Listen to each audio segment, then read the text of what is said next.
Hello everyone. And welcome back to another YouTube video. Sisterly conversation. So our topic for tonight is going to be, let's see,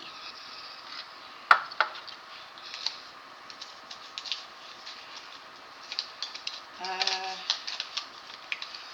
what is it like juggling school and work? So I'll let my sister start and then I will give my thoughts. Okay, so for me, juggling school and work could be a challenge in that, you have group assignments and stuff like that while having to go to work. So I would say it is a bit difficult juggling those two.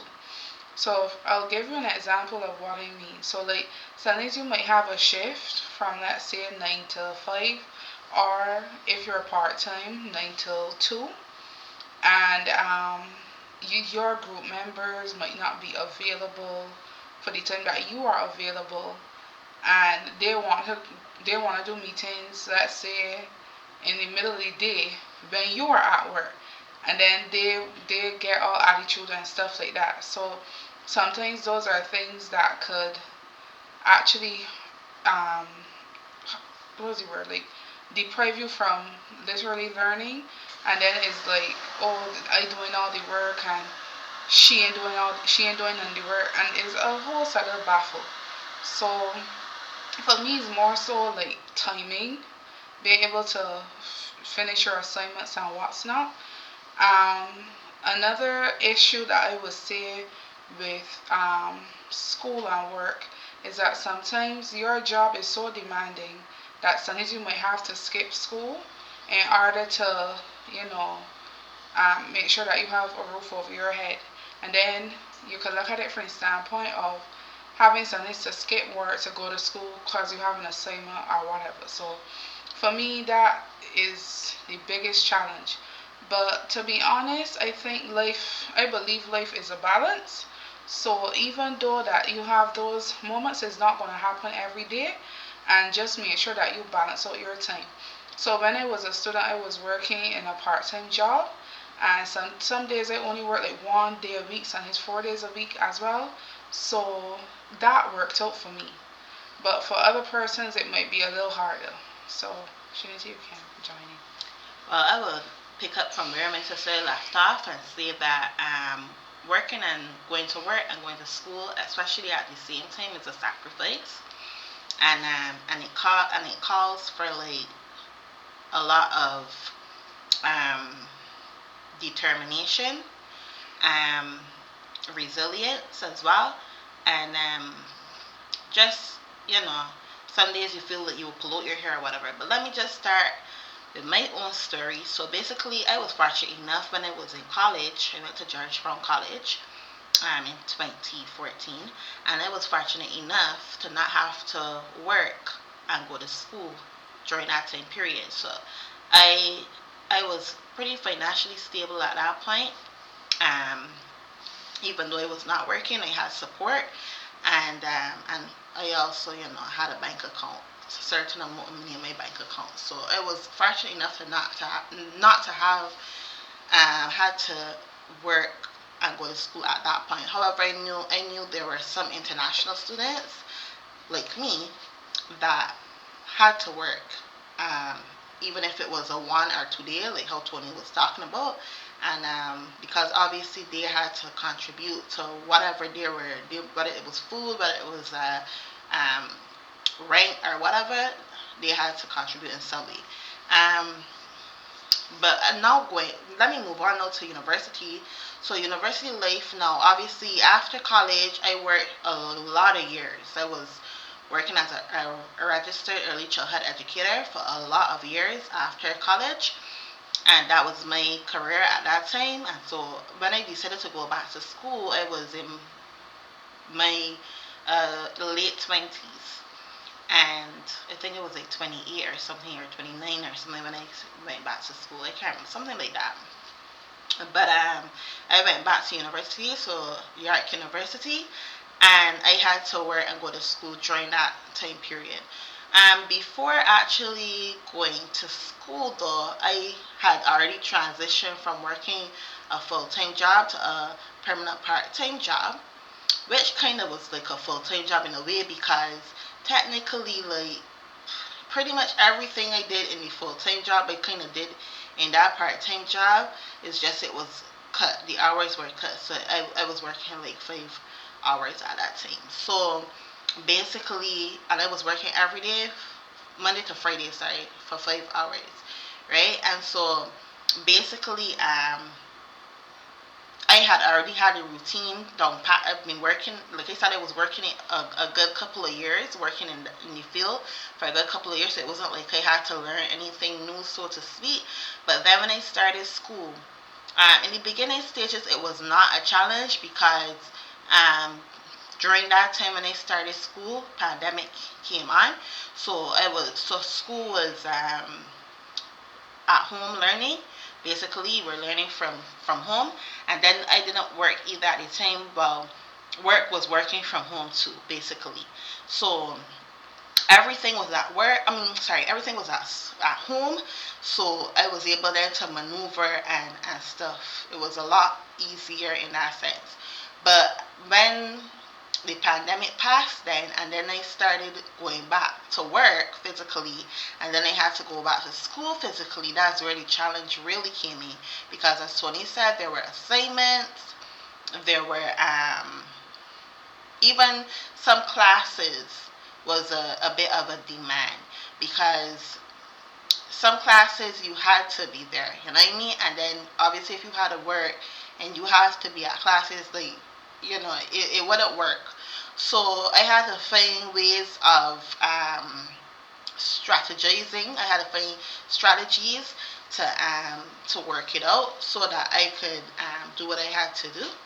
And then basically not only assignments, but like, also there were times too when, even with not only in my work, not only the regular work hours, but I would have meetings, staff meetings. I would have workshops. I would have all these other things that were outside of the regular work hours, and then I would have to, like, literally work around that, especially if it is around the time of schooling. But it always worked out, and I'm grateful God that it always worked out in that way. And then afterwards, also there was exams. And missing exams was a negative. So yeah, I was able, though it was rough, I was able to maneuver and strategize, and it worked out in the end. Then another aspect of working and going to school is the study period, because the thing is, I'm a teacher, so I'm planning for students, right? Like, I'm planning a program for students, and then I'm also working on my own studying as well. So I had to set out timelines to be able to work on my programming, work on my activities for the kids, work on all these different things, and then still um, work on school studying, and you had studying also takes up a lot of time as well, because you want to meet, especially during that time period where you have a semester. The semester goes by so fast, and you have so much information to learn within that one semester. So it is more, anybody that has gone to college or university would know this, is a lot of information packed into one semester, sometimes two, but very rare it will be two. It mostly was one. So yeah. Even when I was back home doing my clinicals in nursing, even though yes it was a job.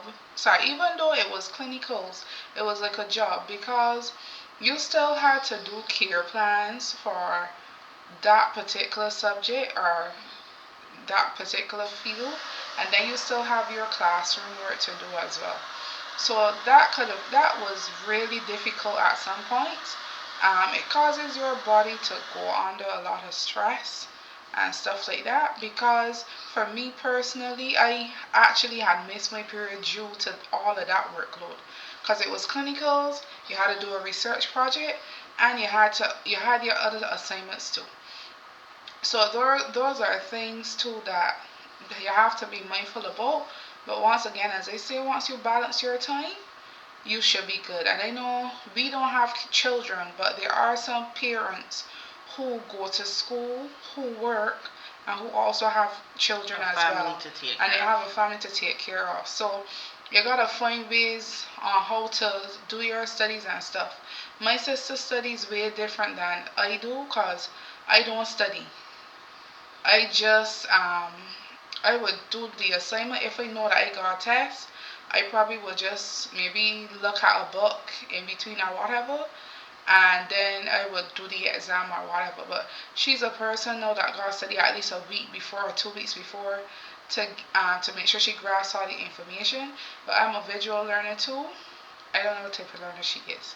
But I'm a visual learner too, so I try to at least look at something, watch something, read something, make sure that I grasp the information, and then write the exam, and then that's it. If I pass, I pass, or if I fail, I fail. But when is the final exam now?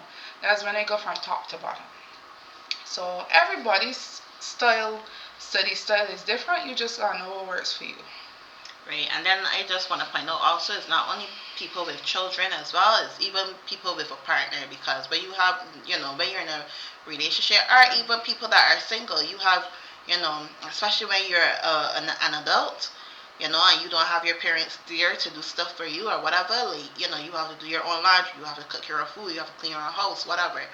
And then you still have studying and working as well. So it's a big challenge to deal with, but you learn how to prioritize and you learn how to do timelines and time management and so on, so that it could help deal with the situation. And then also, what was I gonna say? I was gonna say something. Alright, well, you remember, let me say this too. For me personally, when I study and I know I have assignments to do, I get on my assignments.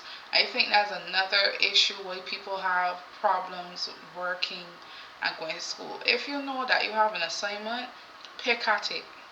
At some point, it's going to end. So pick out your assignment. Make sure you could gather the information, write down some stuff, read on the bus, read on the train. Um, when you get work, do a little reading. All of that counts, right? But when you do your assignments, cause I know sometimes the time could get away, and you got like 7 or 8 assignments to do. If I know that somebody gave me an assignment last week Tuesday, I can make sure that assignment done this week Tuesday, and just go from there. But you pick at it. You pick at the assignments. Yeah, I agree with what Tony's saying too about doing assignments beforehand or at least giving it a bit of time or whatever. But um, the thing about it is for most people, especially like most people that are going to school in college or university, most people have jobs. I think even in my classrooms or whatever, majority of the people have jobs because like Tony was saying in terms of group work and stuff, everybody has to come up with a timeline. Whenever I have group works, everybody is coming up with a timeline of when everybody's available because people have jobs, people have other responsibilities, people have children, people have households, and you kind of have to work with everybody so that in the end it works out. So yeah, that's something that's a familiar thing for most people because most people at the age we're at in your 20s and your 30s, whatever, well, you have to, and even learning working gives you a better understanding of time management, and you learn how to prioritize your time from working as an adult. And then so you, by the time you're working or going to school, you kind of, I won't say master it, but you have a great understanding of how to do it. Sometimes it starts off with a bit of a struggle, but eventually you find what works for you.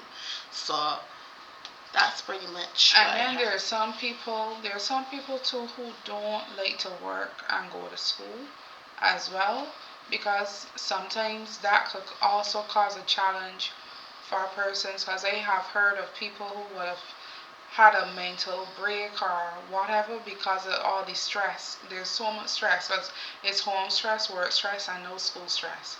So not everybody can do it. So you have, once again, I'm reiterating, you have to know for yourself what you can handle, what you cannot handle, and always be sure that you are rated first before anything else. So that's all I have to say. Well, you make sure that you put yourself in a position where you know what you can deal with. The thing is, in Ontario, our government pays to some extent for our schooling, and then you can also get loans as well. OSAC gives you a mixture of grants and loans, so somehow you still have that financial backing.